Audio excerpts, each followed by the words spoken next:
ক্ষুধার রাজ্যে পৃথিবী গদ্যময়, পূর্ণিমার চাঁদ যেন ঝলসানো রুটি। কবি সুকান্ত ভট্টাচার্যের কথা আক্ষরিক অর্থেই যেন ফলে যায় এখানে। প্রতিদিন কত খাবার নষ্ট করি আমরা, বাড়ি হোক কিংবা রেস্টুরেন্ট। খাবার পছন্দসই না হলে আমরা তা নষ্ট করি, অথচ পৃথিবীর কিছু মানুষ এই খাবারটুকু না পেয়ে মাটি খাচ্ছে।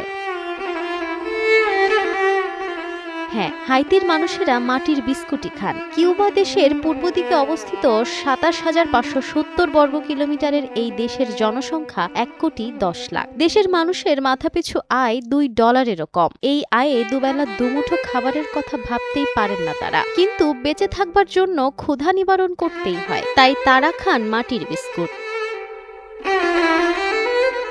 হাইতির মহিলারা স্থানীয় বাজার থেকে কিনে আনেন মাটি। সেই মাটির সঙ্গে মেশানো হয় লবণ, সবজি, তেল ও ময়লা আবর্জনা। মিশ্রণটি এরপর বিস্কুটের আকার দিয়ে রোদে শুকানো হয়। এই খেয়েই পুষ্টির ঘাটতি পূরণ করে হাইতির বাচ্চারা।